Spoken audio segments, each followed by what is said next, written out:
You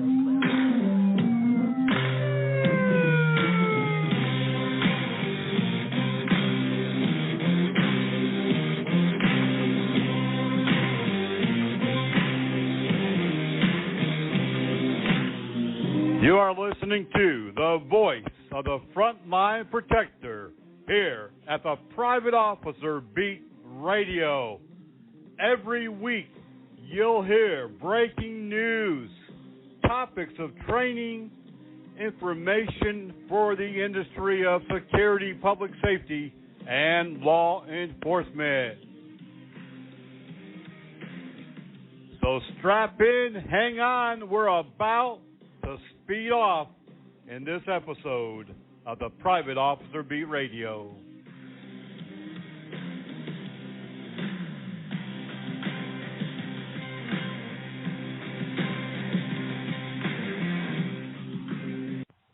Hello, everyone, to this edition of the Private Officer Beat Radio. I'm your host, Rick McCann. Glad that you are joining us as we broadcast live this edition of the program from our coastal South Alabama studios and offices located along the Gulf Coast. This is the first time that we're doing this in our new studio, and I hope that it all works out well. Looks like all the equipment is up and running and working, and so here we are broadcasting live. Today we have a lot of things to talk about, as we always do. And the topic of the show really kind of says it all, and that is simple processes and procedures. What's that all about? Well, we're going to talk throughout the radio program about how many things that are occurring involving private security would not occur, would not be negative, if there were simple processes and procedures in place. We're also going to talk today on this program about the stagnant condition of our industry and how something really has to give. A news article this past week came out against the private security, the excessive use of force, and as I have been saying for several years, you're going to see the scrutiny private security like never before. Imagine what's going on in law enforcement and how prosecutions for everything from assault to manslaughter to murder against police is happening every day someplace. Well, guess what? It's happening now in the security industry as more and more eyes, the media, the public, law enforcement, the prosecutors are now upon the private security industry.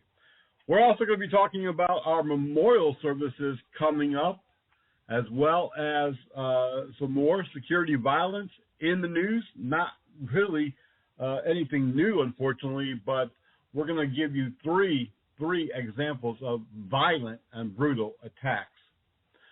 We're going to be talking about our annual award program, a lot of news happening, and believe it or not, a man convicted in the murder of a private security officer in Baltimore, Maryland, has been given new trial granted last week. He went through 4 different trials. He was convicted in the last one. He had a hung jury in one of them, but now the court system says, whoa, well, hey, let's look at this again. Let's see if really he is guilty of the crime, even though he's had 4 other trials. And let's really see whether or not maybe he'll be found innocent this time. You know, this is a situation that if there was a strong union organization across the country, they would be standing up against this new trial, and yet there's no outcry. There's no one standing up for him, and no one standing against this trial. No one standing up for the security officer. No one standing against the new trial. Keith Davis Jr.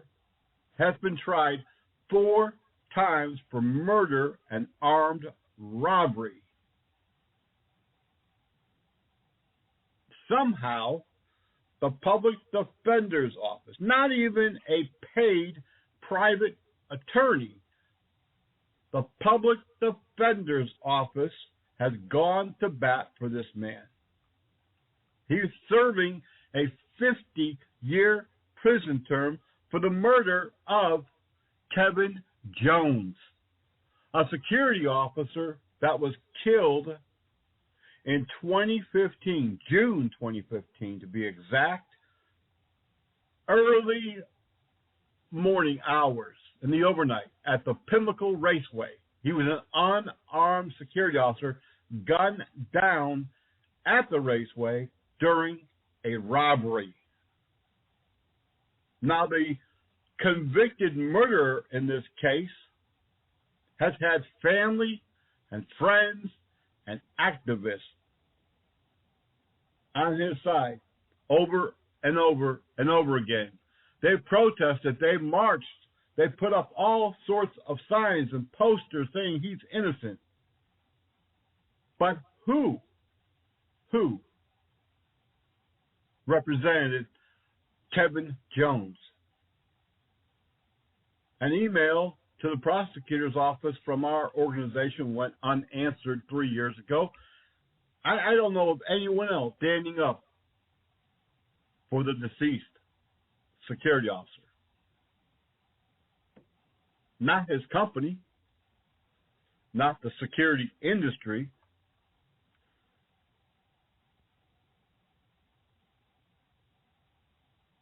The man convicted in the homicide has maintained his innocence. His first trial was a hung jury. His conviction in the second trial was overturned. The third trial resulted in another hung jury. And in 2019, he was tried a 4th time and convicted of the murder and robbery of the on-duty security officer. He was convicted on DNA evidence. He was convicted on the evidence that his clothing matched that which was worn by the killer. He was convicted on surveillance footage. And yet, the courts have granted yet a fifth trial.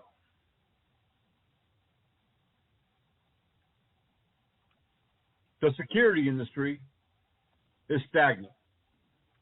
And there's nothing that the voice of one person, one organization, no matter how large, is going to be able to change things. And I really don't see a whole lot of attempt on the behalf of security companies, large or small, or individual security officers to change anything. Look at their Facebook pages. They all preach about the wages, the benefits, the poor quality of life and work. But until we organize, until we come together, nothing's going to really change. It really is not going to change. If you want to find out how to help make some changes, contact help desk at privateofficer.com. Right now, the industry is stagnant, although it's growing by leaps and bounds. It's evolving from the standard, observe and report to being very proactive. And I'm telling you, when we come back from this break, there are many, many more eyes on the private security industry than ever before. You're listening to the Private Officer Beat Radio, and we're coming right back.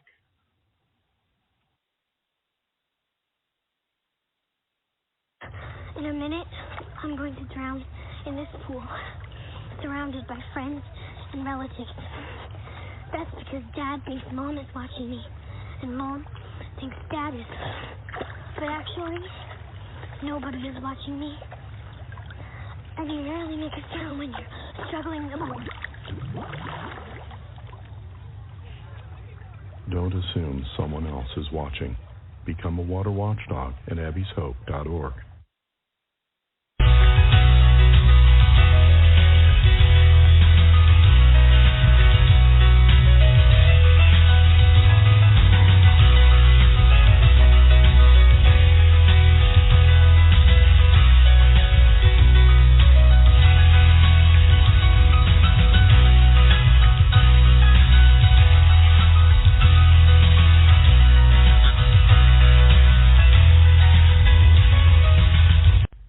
If you're not already receiving breaking news and our bi-weekly newsletter, Officer Down reports, and discount training news in your personal or business email, then go to our website right now at privateofficer.org. privateofficer.org. A Dropbox will come down. Just fill out your info, and you'll be the first, one of the first, for sure, to know about what's happening in the security industry. You'll know when a security officer is killed. You'll also get these great discounts on training and equipment and so much more. privateofficer.org.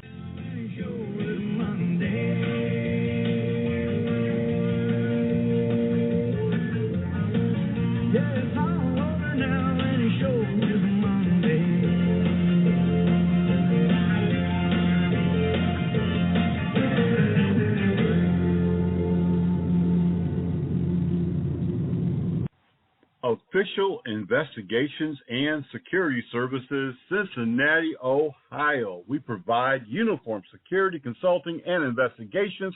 Contact us today on the web at www.officialinvestigations.com.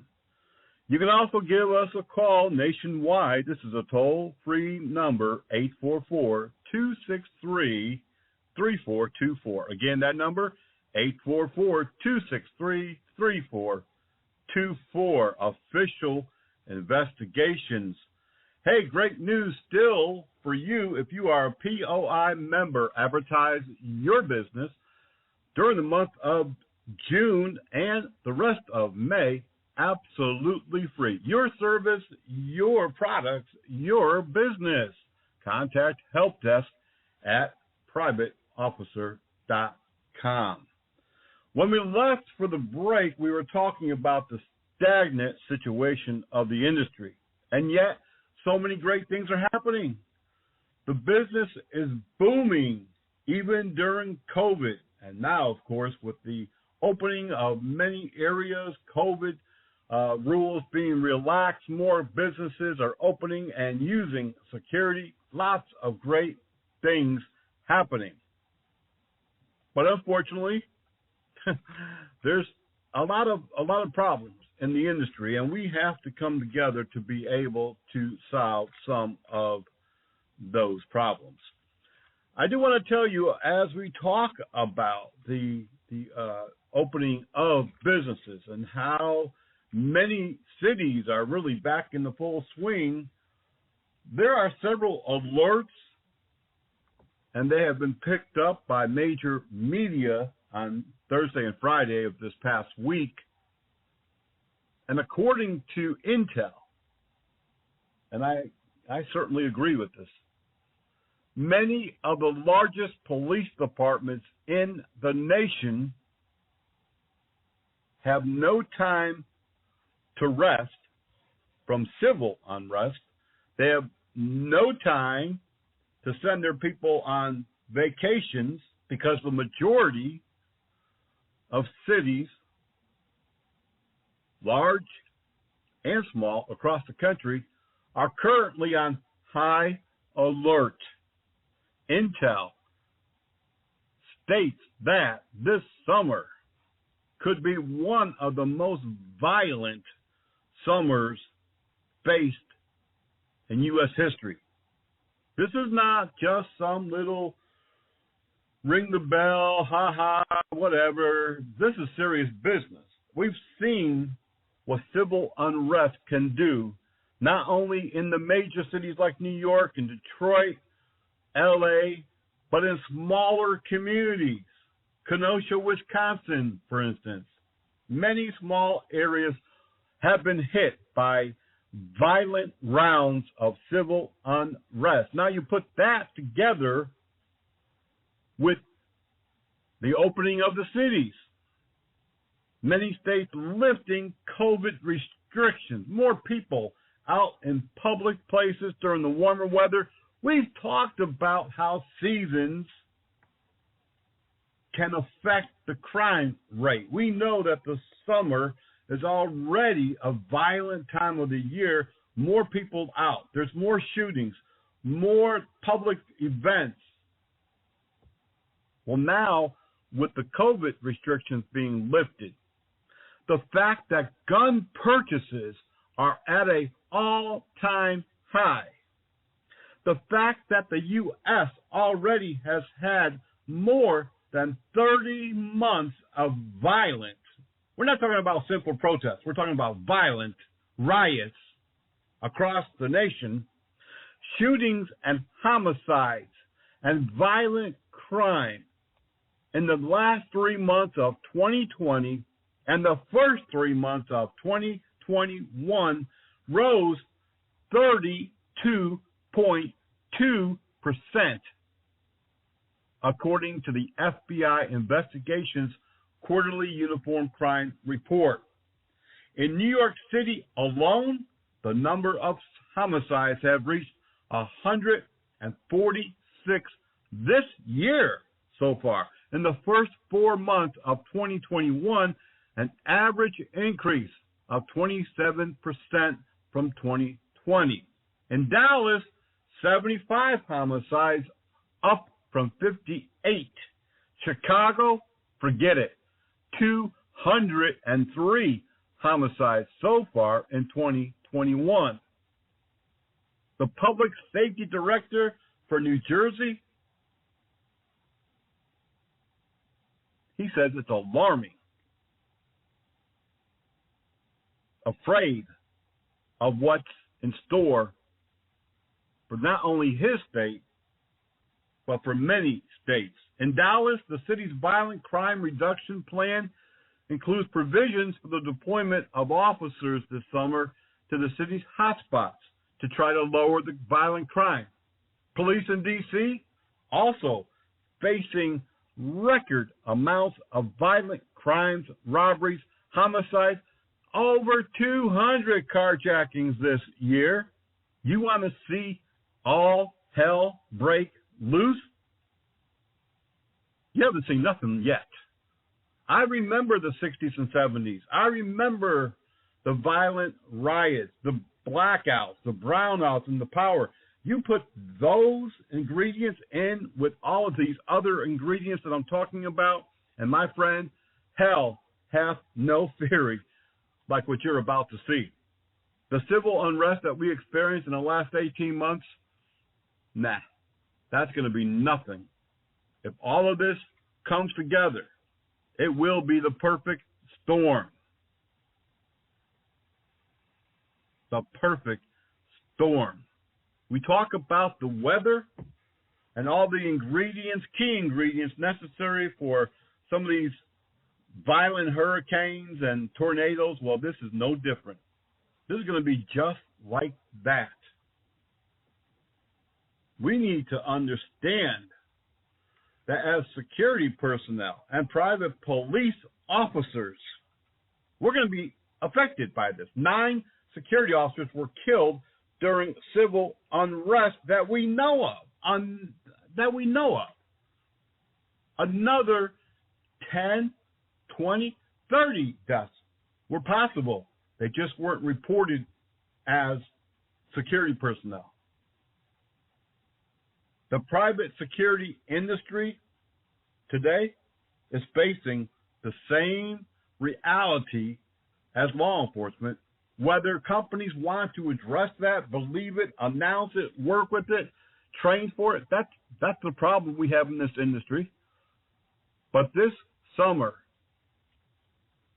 you better be prepared, according to the FBI and the largest police departments in the country. We have an obligation, a duty under contract to protect property and lives and to do our best to provide the level of protection that both the client, the employees, the customers all expect when they see someone dressed in a uniform. We can argue all day long, oh, we have no duty to protect. Guess what? Civil courts, they don't believe that. You can try to be a YouTube lawyer. You can try to assert some little knowledge that you've collected along the way, but there's a difference between criminal law and civil law. And courts in the last 5, 6, 7, 8 years have ruled against security companies time and time and time again. You do have a duty to protect. And if you are not equipped, trained to do the job, that's going to be a problem in a lawsuit, especially in the loss of life. We're going to take another break. When we come back, we're talking today about simple processes being put in place, simple procedures that could alleviate confrontations, lawsuits, and even the arrest of private security. You're listening to the Private Officer Beat Radio. Coming right back. Don't go away. Hey everyone, you're listening to the voice of the Frontline Protector right here on the Private Officer Radio Network. Now don't go away, because we are coming right back when we've got a whole lot more right here on the Private Officer Beat Radio.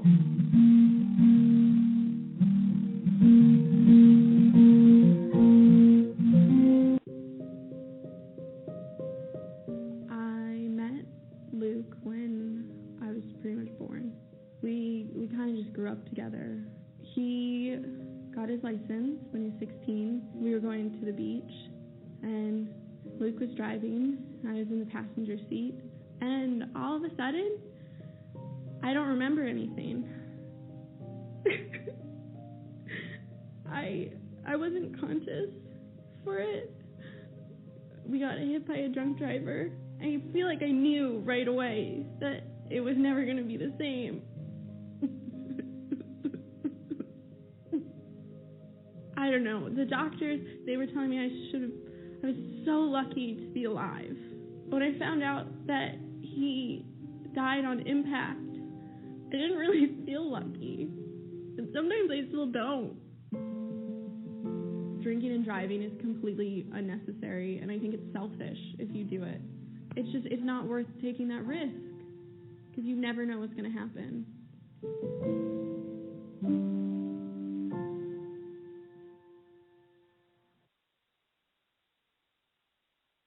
For some children, America isn't the land of promise. It's a place where every day is a struggle. Because today in America, 1 in 6 children lives below the poverty line. For these children, living in poverty means going without medicine, going without food, going without a warm home, or even a roof over your head. And that's life for nearly 13 million children of all races, all across America. Where will you draw the line and get involved? You can help these children and their families find a way out of poverty for good. And you can make a difference in more ways than you think. Will you help? Go to povertyusa.org today. Because 1 in 6 children in poverty is one too many. A message from the Catholic Campaign for Human Development. Do you live in the metropolitan Charlotte, North Carolina area? Are you looking for security officer training? Are you in South Carolina, across the border? Well, check out our friends at Premier Training Academy over on 5624 Executive Center Drive in Charlotte, North Carolina. Give them a call today, 704-806-4933, 704-806-4933. Our friend John will take care of you. Check him out. If you want to go to their website, you can do that, www.premiertrainingacademyusa.com. They offer both SLED, armed and unarmed training, as well as North Carolina PPS training, first aid training, firearms training, civilian training, and guess what else? Everything. A whole lot more. Call them today and tell them that your friend over at POI, Private Officer International, sent them his way. Remember, if you are a private officer member, you can advertise just like our friend John Driscoll over in Western Kentucky. Driscoll Tactical Training offers basic and instructor level PPCT, use of force certification, as well as the Kentucky firearms, patrol response to active shooter, civilian courses, and much more. Give them a call, area code 270-559-9270. 270, area code 559-9270.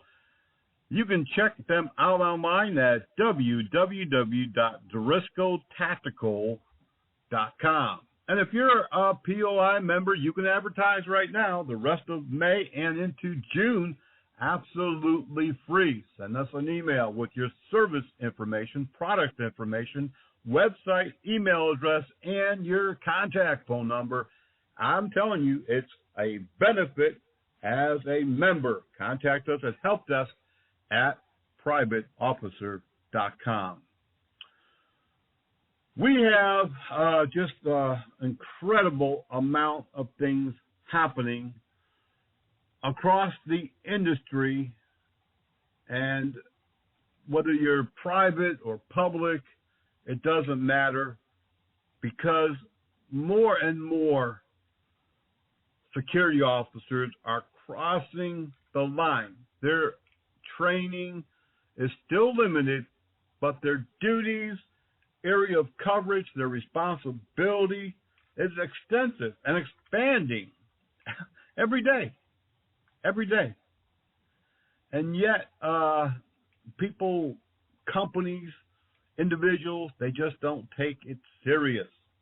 I applaud the companies, mostly small to medium-sized patrol operators and security companies that take it serious, that offer up additional training, that give their people the equipment, the tools necessary to perform the job and to stay safe.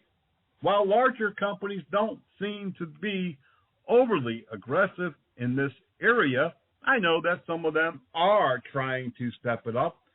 We talked about security companies only able to do what the client allows or what they're willing to pay for, and that is detrimental to the safety of our security officers, and that's one of the problems that we're having. I don't know how to overcome that objection. I don't know how to make customers, clients, understand the necessity, understand the changing times that we live in. We can put the numbers in front of them.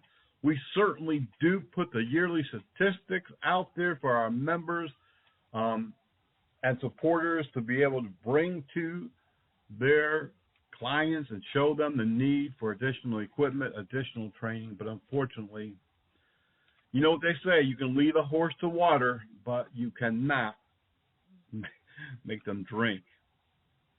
It's just, I don't know. It's almost a stalemate. And I really, I wish I had the answers, but I don't. We're talking today about simple processes that can be put into place, simple procedures that we can put out there so that our staff members, whether they be private or law enforcement or a combination, so that they can have something that they can look toward to see what to do. Because, as we've talked about time and time again, most of these security personnel work alone. They have no communication to a supervisor. They have no supervisor on site. They're left alone to fend for themselves. It's just a situation that is just not healthy. It's not safe, and we need to work on it. Our annual awards program, which normally occurs in April and that we allow to expand through the early parts of this month, have been put on hold. And frankly, the reason why is we just haven't had enough nominations. Normally we get a couple of 150, but this year we got less than 50. And so if you're a POI member and you've been nominated or you nominated someone else, now you know what's going on, and we're going to hold off until September, and we'll try it again. That doesn't mean that you were not considered or won't be awarded, but we're going to hold off until September. Maybe this is not a good time, and we'll see what happens. We offer a lot of things here at Private Officer International. Many times our members are too busy or just aren't interested in all of the services that we do offer. If you're not sure what your benefits are as a POI member, you can go to our website at privateofficer.org, and there's a video that explains some of the benefits. You can contact Help Desk at privateofficer.com, Help Desk at privateofficer.com, and they will be more than happy to share those benefits with you. Today we're starting a new segment called Weird But True News. Weird But True News. A man in Nashville, Tennessee has been arrested after he assaulted a security officer at the Kid Rock's Tennessee restaurant and nightclub eatery downtown Nashville. He's been charged with creating a ruckus and assault. He pulled his colostomy bag out of his pants and used it as a weapon. If you don't know what that is, it is a defecation bag, to put it politely. It's where certain people cannot pass through normal pipelines, and it goes into a bag. He used it for a weapon. He's been arrested. He's been charged with assault, disorderly conduct, assaulting police. Oh, my goodness. Pretty nasty. Thank goodness that did not break. Can you imagine? I don't even want to think about it. A Texas woman, she actually lived in Texas, but she lives in Norman, Oklahoma now. She was recently charged with felony theft after she failed to return a VHS tape for more than 20 years. The charges of felony embezzlement for not returning Sabrina the Teenage Witch to a store in 1999. The charge was eventually dropped. Here you live 20 years, no problems with the law. All of a sudden, something happens. Voila. You have a felony warrant for you. We got one more for you. In Mobile, Alabama, a man was able to break out of a jail, then cut through the fencing when he decided to come back. That's right. Police say that Reginald Howell returned to the Gwinnett County, Alabama jail with contraband, but he cut himself back in. Of course, he caught another charge and probably won't be escaping again anytime soon. Very strange news, a lot of weird news out there these days, but it's true and it's difficult to understand. St. Louis Transit authorities say that their new unarmed security staff is working well. After years of having armed security personnel, they came up with a new concept, a program, as many places are these days, that, you know, there was just no need to have firearms. It was a threat to certain people of color felt like they were being threatened all the time by having armed security, and so they have an unarmed force. They use different color uniforms now, much more softer approach. They say it's working well. In Houston, Texas, police were called to a shooting of a security officer 2 days ago, but they say it doesn't look exactly like what they've been told it was. They were told that it was a drive-by, a security officer was shot in the leg, but they believe the security officer, it may have been self-inflicted and that he was carrying an unauthorized firearm. Police are still investigating, but at this point, they really don't know what happened. In Venice, California, a large brawl and an assault of a security officer broke out at the Rose Collective Marijuana Dispensary. Police have taken one person into custody. They haven't released a whole lot of other details. The security officer did receive a minor injury. Columbus, Ohio, a police officer working off duty at a Kroger store tried to detain a shoplifter. He was injured, rushed to the hospital, requires stitches. The suspect not released, not taken into custody, and no other information was released. I told you about Kid Rock's place just a moment ago. Well, here again, just this past week, just a few days ago, a 50-year-old man was arrested there for assaulting another security officer during an incident when the security staff tried to escort him out of the restaurant at the Kid Rock's Honky Tonk on Broadway, right downtown in the tourist area. The man punched the security officer several times. Police, walking a beat, made the arrest. The man's been charged with assault, criminal trespass, and public intoxication. This is another story that really kills me. A Dundee, Illinois man who faced 30 years in prison for kidnapping a security officer and robbing phone stores back in 2016 wound up with just 16 years in prison. Cesar Natalie Rodriguez, 26, he got a break. He was facing 30 years. He and two accomplices kidnapped the security officer, tied him up. They broke into T-Mobile and a Cricket Wireless kiosk. They stole $10,000 in cell phones.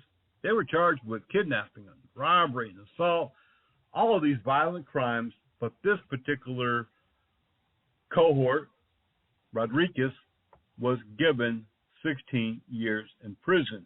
But the kicker to this is that he already was given time for the 5 years now that he has served. And so guess what? He'll probably be out in the next 2 or 3 years if he has any good time at all. Talking about Metropolitan Nashville, Tennessee, a story that caught my eye on Friday. The Metro Nashville Public School security staff, they are in-house, non-sworn, independent security staff. they are complaining about low wages, low morale, and even racial bias among security staff members. Now, I know this staff well, and I know the layout of the school system well, having lived there for 15 years. These unarmed, they're probably armed now, but these security officers, they patrol the campuses along with Metro Police, SROs. They patrol after hours. They respond to alarms, suspicious activity. They're oftentimes after school hours the first on scene. They really do a great job. But unfortunately, situations like this do occur, and it goes back to what I've been talking about throughout the whole radio program. The security industry is stagnant, and we need to do upgrades in training and payroll and so much more, really. A security guard has been arrested in Los Angeles as part of $1 million fentanyl drug ring. Multiple people arrested, including the unnamed security officer, according to U.S. Attorney Tracy Wilkerson. Security personnel also in the news. This is kind of funny. In Virginia, a security officer working at a shopping center, well, he had eaten a large meal, it appears, and he was found to be asleep. Pictures posted on social media, he says he was ill and on medication, and it was the medication that caused him to doze off.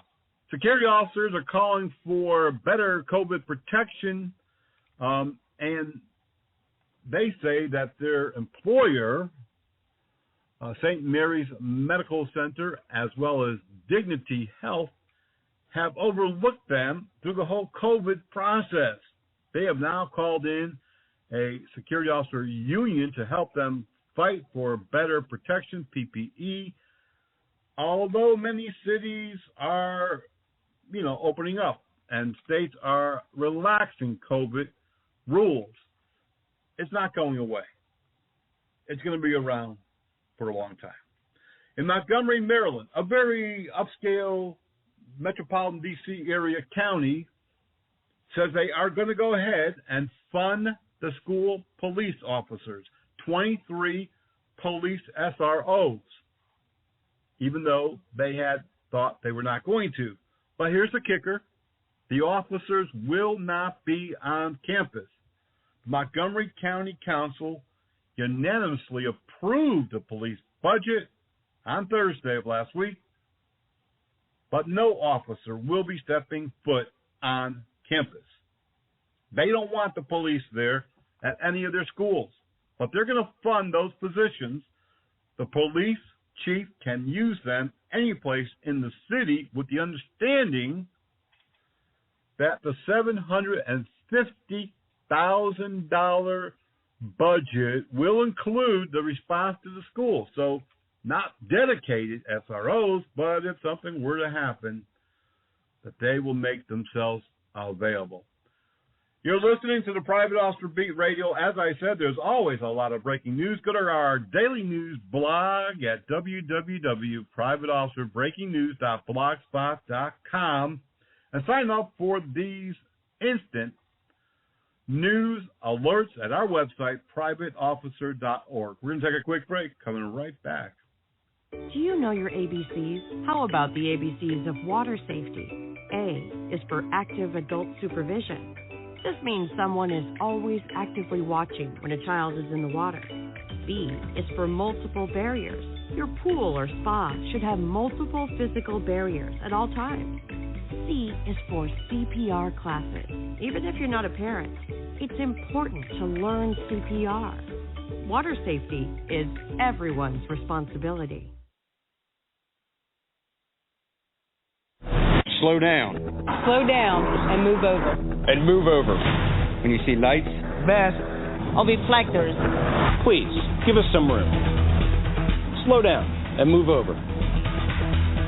When you need us, We've got your back. you have ours. You got our back? You got ours? You got our back? Please, slow down. And move over. Body Armor USA, we've got what it takes to protect you. Whether you're looking for stab-resistant vests, best body armor around, protective clothing, slash-resistant gloves, you name it, we got it. Contact us, Body Armor USA. We've got what it takes to protect you. Over the last couple of weeks, I told you about a situation of a POI member who was a longtime staff member of a hospital in North Carolina. Now, the security officer was one of the supervisors and also someone who had been training and did training for the hospital and so much more. We told you last week or so that she'd been attacked and that the hospital, she received numerous injuries, and that the hospital had almost all but overlooked her, blamed her for the injuries, and really is doing battle still against her for workers' comp, and in states, which are almost all but one or two, that have workers' comp, you can't sue them unless you can prove some other negligence or some other aspect of the business having caused the injury, maybe a lack of safety equipment and so forth. And it's not a problem just with her. A security officer last year was killed while patrolling a parking deck owned by the city, but the city, well, they all but denied being involved or being complicit, unfortunately, with the injuries of the security officer, with the death, actually, of the security officer. Now the family is continuing their fight against the city, and unfortunately, they may have no grounds to sue whatsoever. It is a devastating situation that happens over and over and over again, primarily because of the same three reasons that I mentioned year after year, month after month, week after week. Most security officers work alone. They have a lack of training. They have no instant two-way radio communication, and they have no way out once that battle begins, once shots are fired at them. They're alone to fend for themselves. A security officer in Fayetteville, North Carolina, Charles Jackson, the Jr., 50 years old, is recovering at an undisclosed medical center after he was shot twice. Once in the head, where the bullet came out of his left eye, and once in the frontal part of his body. And do you want to know what started the whole thing? Trying to enforce the COVID rules. Two people not wearing masks, putting up an argument. One eventually pulled a gun and shot him twice. Do you know what he said, the security officer, just this past week? I look like a stroke victim. My head's all curved and broken. My face is drooping, and I'm having to learn to walk again. Will Francis, 29, the shooter, charged with attempted first-degree murder, injury to personal property. Now, the nightclub is standing up for the security officer, just doing his job. The security officer, Mr. Jackson, said he's lost 100 pounds.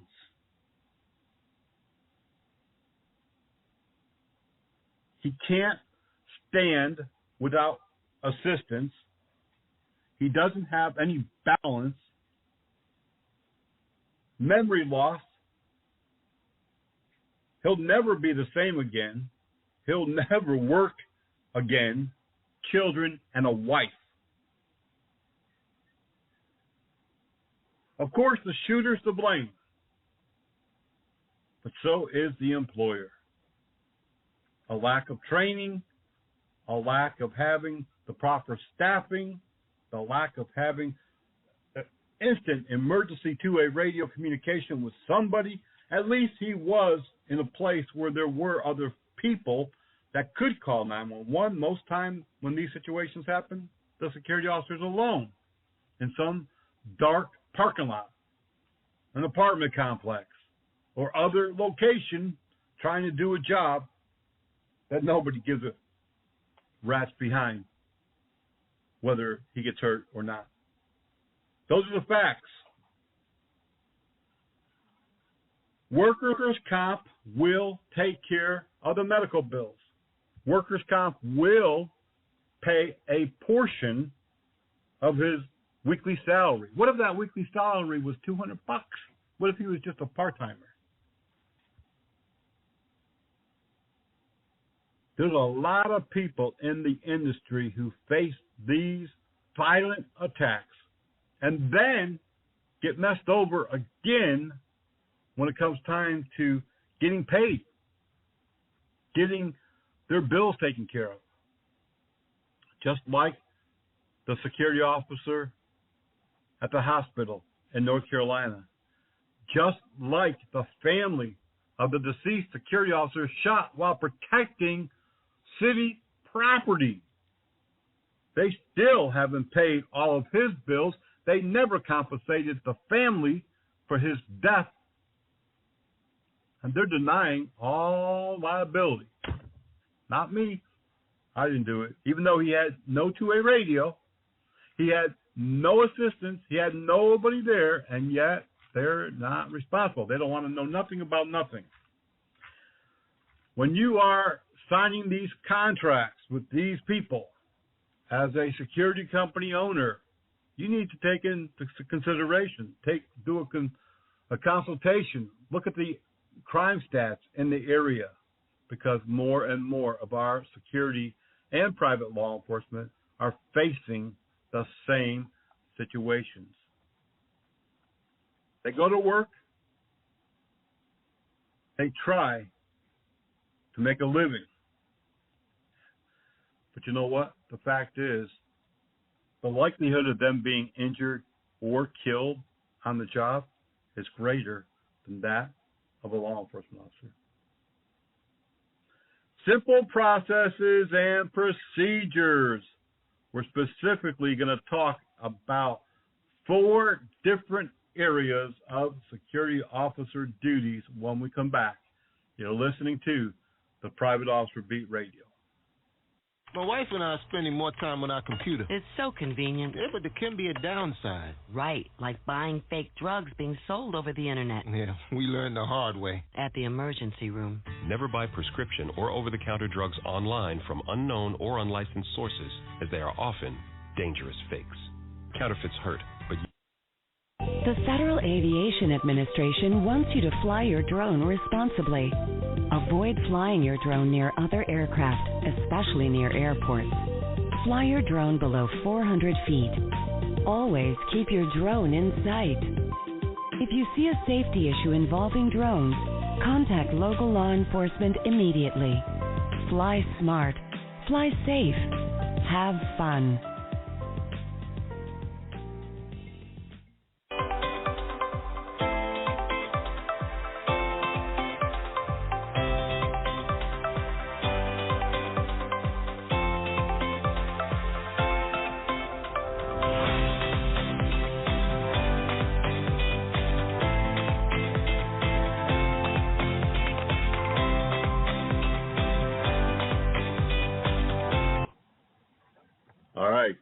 Welcome back to this edition of the Private Officer Beat Radio. And today, in our final thought, we want to talk about having simple processes in place. We're not talking about writing a 300-page manual. We're not trying to shove books into our officers' pockets.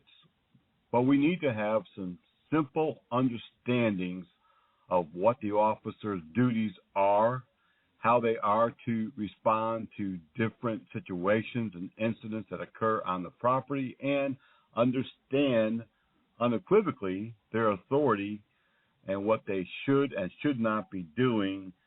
And that's just not happening across the country and actually around the world. We see this in Canada and other countries as well. Australia just had a situation where security overstepped their boundaries because they just simply didn't have any policy in place. It's very difficult for a security officer or even a private police officer at 3 a.m. or at midnight to contact a supervisor, to get a hold of a manager, to ask simple questions. Hey, I got this scenario. What should I do? With law enforcement, there's always supervisors on the road and a commander in charge. Somebody is a shift commander. In the old days, security companies had supervisors, patrol supervisors, and management on duty out on the road. We're not seeing that anymore. Simple situations are turning into violent use of force, excessive use of force, lawsuits against the security company, and so much more. Simply put, we just need to have some things not only in writing, but instilled in the officer's mind. Having a simple process and procedures in place are going to answer those questions when something arises. A policy is nothing more than just a principle of action that we've adopted or that we have put into place for the purpose of having process when something occurs. The dictionary says it is a prudent or expedient conduct or action. And another definition said that it was a course of policy and wisdom. This is very simple, and yet we see over and over and over again, because either there's miscommunication or there's no communication whatsoever, that security officers overreact. A procedure is an established or official way of doing something, a series of actions conducted in a certain order or manner. The standard procedure, the way we do things for informing new employees about what their job is. Policies should always be written not by the contracted agency, but by the point of contact, the person who signed the agreement. Not a manager, not a supervisor, not someone that you hang out with on the job site. It has to be the person in charge, the owner, the manager, or the person who has signed that contract. There's no two ways about that, because although supervisors and floor managers and apartment managers may have a limited amount of authority, they're not in charge. They just don't own the business and may not have that authority. I don't know how many times in our security business that we've had supervisors and managers of companies call up, oh, we want to contract your service. Well, that's great. Are you the owner, the GM? Do you have the authority to sign contracts? No, we'll get that all taken care of. We just need you to be here now. No, that's not how it's going to work. We need the person who is explicitly in charge or the owner. Just recently at a public park, a security officer on duty confronted a woman who was breastfeeding in the park. Not knowing the policies and having been told something by a park supervisor about what the rules were, he stood his ground and he ejected the woman out of the park after a short confrontation. And the fact is, it is legal in all states that a woman has a right to breastfeed her baby as long as she has the right to be on that property. A situation just this past weekend, this was a volleyball tournament, and it was similar, but it had a different outcome. A volleyball coach had been barred from the tournament due to breastfeeding her infant in Denver, Colorado. Now, in this situation, it's legal in all states, including Colorado. She had her 4-month daughter with her at the event, but she was ejected by the group who was sponsoring this event, the tournament organizer. But there was a different outcome, because although it was legal, this was a private event. She was invited, and she had no special privilege.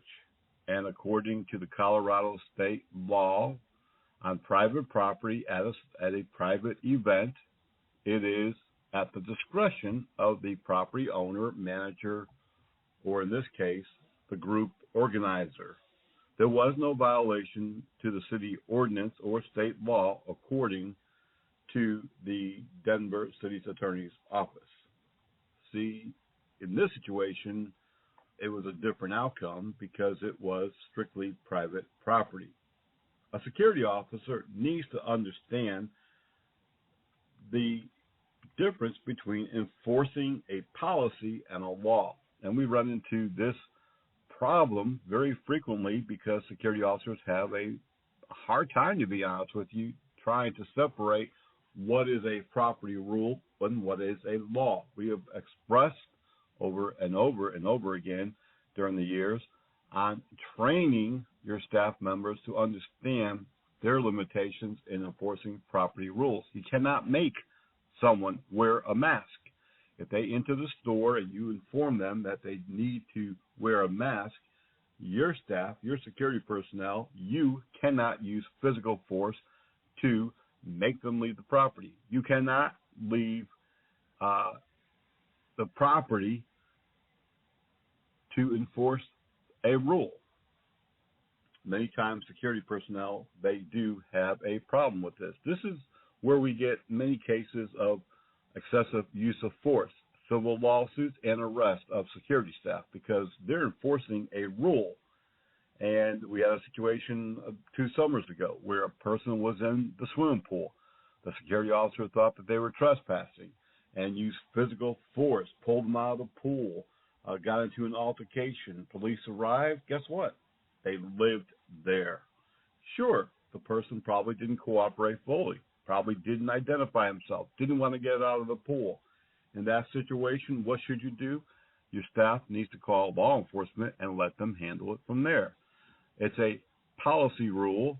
It could have been a simple trespass, but again, as we discuss all the time, not every state allows private citizens arrest, and some clients don't allow their security staff to arrest even in states where they're able to. So we have kind of a situation where you have to have simple policies and procedures in place. Without that, you're going to have a whole lot of lawsuits and a whole lot of officers arrested. There is a big, huge difference between enforcing the law and enforcing property rules. The other issue when we talk about enforcing the law, some states only allow private person arrest for felonies that they witness. Other states allow misdemeanor arrest and felony arrest whether you witness the crime or not.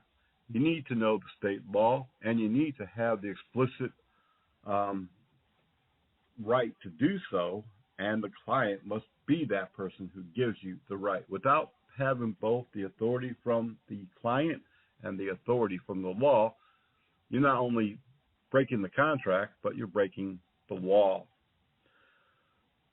We all know what's happening in the race issues in the last few years, how they've increased, and security, unfortunately, is becoming more and more in the middle of that situation as well.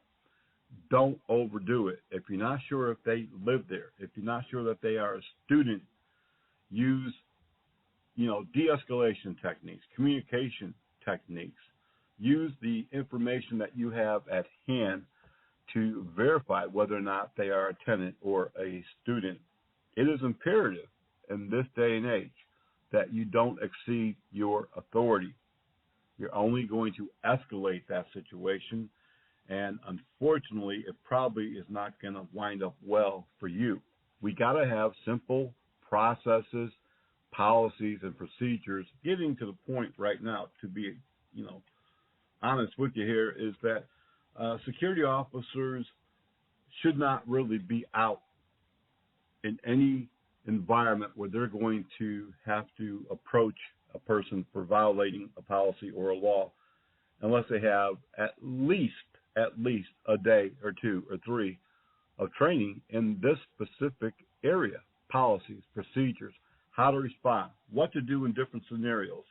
The biggest learning tool that you can have is scenario-based training. We can tell people all day. We can show them the policy. But you know what? Until they're placed into that situation, they're not going to understand or experience the scenario, the situation. And when the real thing comes, they may not respond appropriately. Simple processes, procedures, and policies, it's necessary. Train your people to know the difference between enforcing property rules and the laws. Train them in communication skills. Train them in de-escalation.